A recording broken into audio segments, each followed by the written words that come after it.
ভালো কাজ করলো বিএনপি আর প্রশংসা পাচ্ছে জামায়াত। ব্যাপারটা কি দুর্ভাগ্যের মতো লাগে না? এই নির্বাচনের পর 12ই ফেব্রুয়ারির নির্বাচনের পর বিএনপির যেই কাজটি সবচাইতে বেশি প্রশংসা হয়েছে মানুষের কাছে বা প্রশংসা পাওয়ার কথা, সবাই এটিকে ভালো হিসাবে দেখার কথা, সেই কাজটি কি? কোনো মন্ত্রী, কোনো এমপি, সরকারি লোক শুল্কমুক্ত গাড়ি ব্যবহার করবে না, সরকারি ট্যাক্সের কোনো ফ্ল্যাট ব্যবহার করবে না, প্লট নিবে না। খুব ভালো উদ্যোগ না? যেখানে আওয়ামী লীগ সরকার চুরি খুনি এসব করত, সেখানে বিএনপি এমন সময়ে এসে এমন একটি উদ্যোগ অবশ্যই প্রশংসার দাবি রাখে। অন্তত আমি মনে করি, নিরপেক্ষ দৃষ্টিভঙ্গি থেকে যদি আমি বিচার করি, বিশ্লেষণ করি, দেখি, বলি। কিন্তু এই যে বিএনপি এত বড় একটা কাজ করলো, ধরেন বিএনপি শুল্কমুক্ত গাড়ি ব্যবহার করত, তাহলে 300 এমপি আছে সংসদে, সবাই অন্তত 300টি গাড়ি আনতো, তাহলে 300 কোটি টাকা। সবাই স্ত্রীরা একটি করে আনতো, নিশ্চিত প্রত্যেক এমপি তার স্ত্রীর নামে গাড়ি আনে। তাহলে আরেকটা জিনিস লস হতো দেশের, সন্তানদের জন্য একটা করে আনতো, পিএসের জন্য একটা করে আনতো না? 12 থেকে 1400 গাড়ি আসতো। তো বিএনপির এই কাজটির জন্য আমি অবশ্যই খুব প্রশংসা করি, খুব ভালো কাজ করেছে, কারণ এই টাকা তো আমাদের। কিন্তু কথা হলো, এই ভালো কাজটি করছে বিএনপি, সবাই প্রশংসা করছে জামায়াতের। কেন? এর কারণ হলো, আপনাদের হয়তো মনে থাকতে পারে 2025 সালের 19 জুলাই জামায়াতের একটি গণসমাবেশ হয়েছিল ঐতিহাসিক সোহরাওয়ার্দী উদ্যানে। সেখানে জামায়াতের নেতৃবৃন্দ দ্ব্যর্থহীনভাবে ঘোষণা দিয়েছে, তারা যদি সরকারে যায় তাহলে কোনো সরকারি টাকায় কোনো গাড়ি এবং ফ্ল্যাট ব্যবহার তার দলের এমপিরা, মন্ত্রীরা করবে না। এই কারণেই এখন জামায়াত এত বড় একটা কথা বলছে, বিএনপি যদি এখন এটা দেখায় তাহলে এটা তো ভালো ঠেকে না। এই কারণে মুখ রক্ষা করতে গিয়ে, লোক দেখানোর জন্য হলেও জামায়াত এই কাজটি করেছে, বিএনপি এই কাজটি করেছে। আর প্রশংসা পাচ্ছে কে? জামায়াত। কারণ এই পথটার ধারক, এই পথের প্রথম পথিক জামায়াত। আরেকটি বিষয় বলি, যেটা নিয়ে এখন ফেসবুক, ইউটিউব, সামাজিক যোগাযোগ মাধ্যমে ব্যাপক আকারে ট্রল হচ্ছে, সেটা কি? সেটা হলো রবিউল আলম, সড়ক পরিবহন নৌ যোগাযোগ মন্ত্রী। তিনি বলেছেন, একটি কথা বলেছেন, মনোযোগ দিয়ে এই অংশটুকু শুনবেন প্লিজ, সততার জন্য। রবিউল আলম কিন্তু খুনের মামলার আসামি। এখন সে খুনের মামলার আসামি, তাই বলি তার সব কাজ কি খারাপ?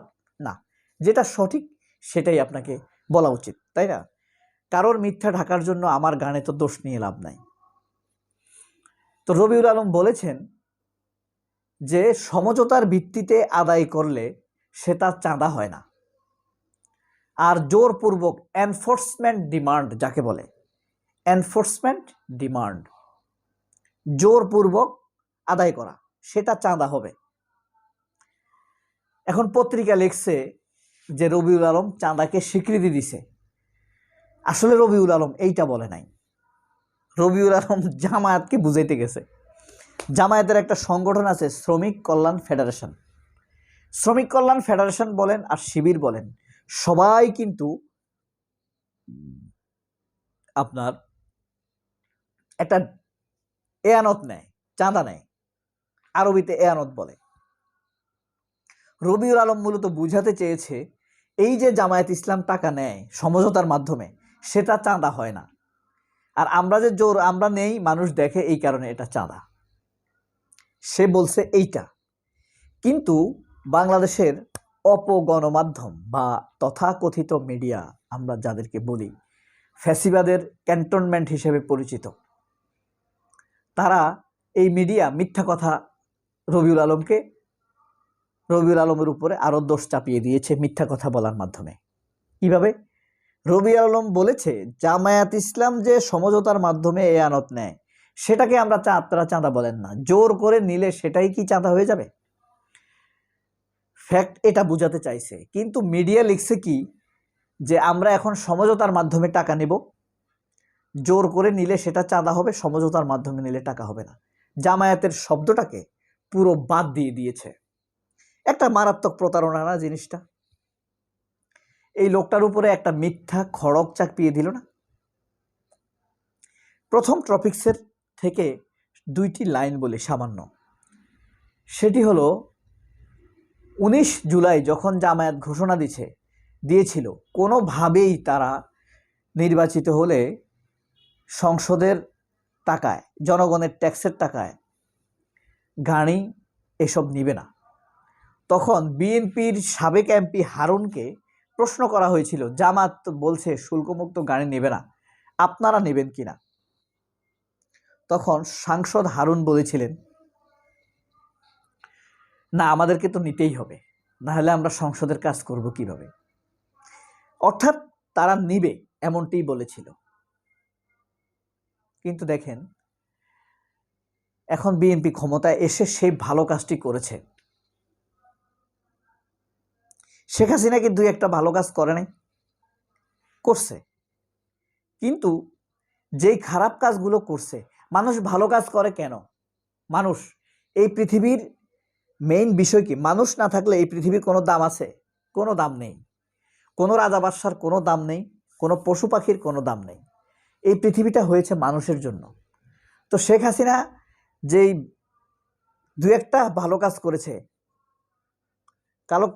ভালো কাজ, কিন্তু মানুষকে সে শেষ করে দিয়েছে। একটা মানুষ মরতে কয় সেকেন্ড সময় লাগে ভাই? 5 সেকেন্ড, 10 সেকেন্ড, 20 সেকেন্ড, কষ্ট পেলে 30 সেকেন্ড, 1 মিনিট। কিন্তু শেখ হাসিনা 8 বছর ধরে একটা মানুষকে মেরেছে। চোখ বাঁধা, নোংরা পানি খেতে দেয়া, বাথরুমের ময়লা খেতে দেয়া, বালির উপরে ভাত খেতে দেয়া। কিরকম কষ্ট দিছে একটা মানুষকে, ক্যান ইউ ইমাজিন? এই ভয়াবহ কাজ যারা করে, মানুষকে যে কষ্ট দেয়, তার আর কোনো কাজ মঙ্গলজনক থাকতে পারে না। সে অমানুষ, সে আমাদের শক্তি না, সে আমাদের কেউ না। এনফোর্সমেন্ট ডিসঅ্যাপিয়ারেন্স থেকে শুরু করে এমন কোনো খারাপ কাজ নেই যে সে করেনি। এই বাংলাদেশ থেকে 26 লাখ কোটি টাকা সে চুরি করে বিদেশে ট্রান্সফার করেছে। বিদেশের মাটিতে তারা এখন কিভাবে এত ব্যয়বহুলভাবে চলতে পারে আপনাদের ধারণা আছে? শেখ হাসিনা যদি এই অপরাধগুলো না করত, তাহলে কোন মাত্রায় পৌঁছেছে? শেখ হাসিনার ভাতিজির এমপিগিরি চলে গেছে লন্ডনে, তার ভাতিজার চাকরি চলে গেছে, শেখ হাসিনার মেয়ের চাকরি চলে গিয়েছে জাতিসংঘ থেকে।